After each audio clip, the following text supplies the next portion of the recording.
الجراتان بذوق الشاورما من أروع ما يكون ومن أبن الجراتان اللي ممكن تحضروهم. ساهل ماهل في وقفة وانتم حضرتوه. السلام عليكم، واش راكم؟ إن شاء الله تكونوا كامل بخير وعلى خير وتكونوا كامل بصحة جيدة، في أحسن الأحوال، فرحانات ومطمئنات. مرحبا بكم حبوبات فيديو جديد. بهذا الفيديو راح تكون غدا من أروع ما يكون. يحمر لك قدام ضيافك، يدير يصلح كدوزيام بلا ويجي بزاف بزاف هايل. دونك بلا ما نطول عليكم الهضره ياسر حبيباتي، راح ندخلوا مع بعض للمطبخ ونشوفوا طريقته ومراحل التحضير ووصفتنا لنهار اليوم. وكما راكم تشوفوا البنات، شوفوا الكراتان كيف ما يجي مشخشخ، يجي مشمخ وما يجيش كامل ناشف. دونك واش نحتاجوا فيه حبيباتي؟ كما راكم تشوفوا هنا أول حاجة كنت خديت كمية من البطاطا، أنا درت لهنا 4 حبيبات نتاع بطاطا.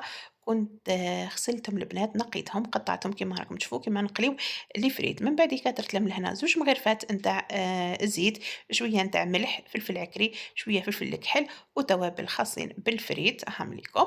يعني هنا توابل اختيارية تقدروا تستغناو عليهم. دخلت مليح هذوك التوابل في الفريت تاعي وديتهم مباشرة للإير فراير طيبتهم. بالنسبة للأخوات اللي ما عندهمش عادي يقليو البطاطا تاعهم عادي، انا فقط طيبتها في الاير فراير هكا باه نقص الزيوتات والبلا تاعنا يجينا خفيف. من جهه اخرى خديت راس كبير تاع البصل البنات، رحيته كيما راكم تشوفوا وخليته يعني خشين، تقدروا تقطعوه مربعات صغيره. خديت لهنا صدر تاع دجاج ولا نص صدر تاع دجاج، قطعته شرائح بالطول، درت له ملح، فلفل كحل، شويه نتاع فلفل عكري، كمون، توابل خاصين بالشاورما، مغرف صغيره نتاع موطاد، وعلبه تاع ياغورت طبيعي، وشويه نتاع زيت. راح نماريني لهنا الدجاج نتاعي البنات ونخليه في هذه التتبيله حوالي هكاكا بالاقل نص ساعه هكا، باه الدجاج تاعكم يتشرب كامل هذيك الطعمه نتاع التتبيله. وكنت زدت مع الاخر كيما راكم تشوفوا توم بودره. الا ما عندكمش توم بودره تقدروا تعوضوه بزوج فصوص نتاع توم تربيوهم على الدجاج نتاعكم. من بعد ما تمارينا الدجاج نتاعي البنات خليته نصف ساعه، رجعت ليه، حطيت لهنا في المقله تاعي شويه نتاع زيت، وراح نحمص اول حاجه شويه البصل نتاعي البنات، نحمصه نخليه يدبل. هاوليكم هنا حبيباتي من بعد ما دبل وبخاصك بدا يتكرمل، راح نضيف لهنا الدجاج نتاعي، راح نضيفه به بهذيك التتبيله على النار اللي تكون قويه. لازم الدجاج تاعكم البنات تشوكيوه بهذيك النار اللي تكون قويه هكا باش ما يسيبش هذيك العصاره تاعو. نحاولوا نطيبوه كيما نطيبوا الشاورما عادي، تقعدوا تحركوا فيه ساعه على ساعه حتى تشوفوه يعني احمر، وشوفوا كيف ما يتبدل اللون نتاعو وما يسيبش البنات هذيك العصاره نتاعو، يعني هذاك الماء اللي فيه ما يخرجوش. هنا حبيباتي من بعد ما طاب حطيته بشيه ورجعت راح نوجد لاصوص نتاعي. دونك بالنسبه للصلصه عندي 3 كيسان تاع حليب في الكاسرونه، مغرف كبيره نتاع زبده، مغرف نتاع حليب، وراح نخلطهم. راح تستغربوا تقولوا لي يا ام شهاب ما حمصتيش الفرينه. نقول لكم حبيباتي دوك نطيبوها في هذا الحليب وراح تجيكم واحد الصلصه من اروع ما يكون. من بعديك زدت شويه نتاع ملح، شويه نتاع فلفل كحل، وراح نضيف الفرامج. عندي لهنا مرصو تاع فرماج روج، شويه نتاع الشيدار يا البنات، والفرماج الابيض. قطعتهم هكا مرصوات يكونوا كبار باش يقعدوا لي في لاصوص هكا، يعني طروفه ما يذوبوليش كامل. حبيتهم يا البنات يقعدوا في لاصوص باش من بعديك كي نضيفوهم على هذيك البطاطا والدجاج يقعدوا باينين. تقعدوا تحركوا في لاصوص تاعكم. شوفوا هنا من بعد ما تغلي نقصوا عليها النار وتقعدوا تحركوا فيها حوالي 10 دقائق هكا باش هذيك الفرينه طيب كامل. هنا حبيباتي من بعد ما طابت طفيت عليها ومباشره نروحوا نديروا المونتاج تاع الكغاتان تاعنا. شوفوا هنا خديت البلاطو عفوا يدخل للفرن، فرشت فيه كميه من هذيك لاصوص اللي كنا حضرناها مع بعض.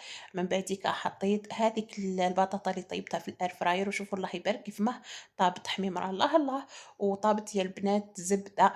من بعديك راح نزيد نحط شويه نتاع هذيك الصلصه هكا باش الكغاتان تاعكم يجيكم مشمخ يا البنات وما يجيكمش ناشف. يعني حاولوا تحطوا شويه صلصه فوق هذيك البطاطا، ونحطوا كامل هذاك الدجاج اللي كنا طيبناه مع بعض. نحاول نمشي الدجاج تاعي على كامل سطح المول. شوفوا صدقوني يا البنات هاد الكغاتان يجي بزاف بزاف بنين، ويجي هايل، وقلت لكم ما يجيش كامل شايح. من بعديك البنات راح نزيد نغطي بهذيك لاصوص اللي كانت قعدت لي، نحاول نفرغها كامل، نمشيها على سطح المول.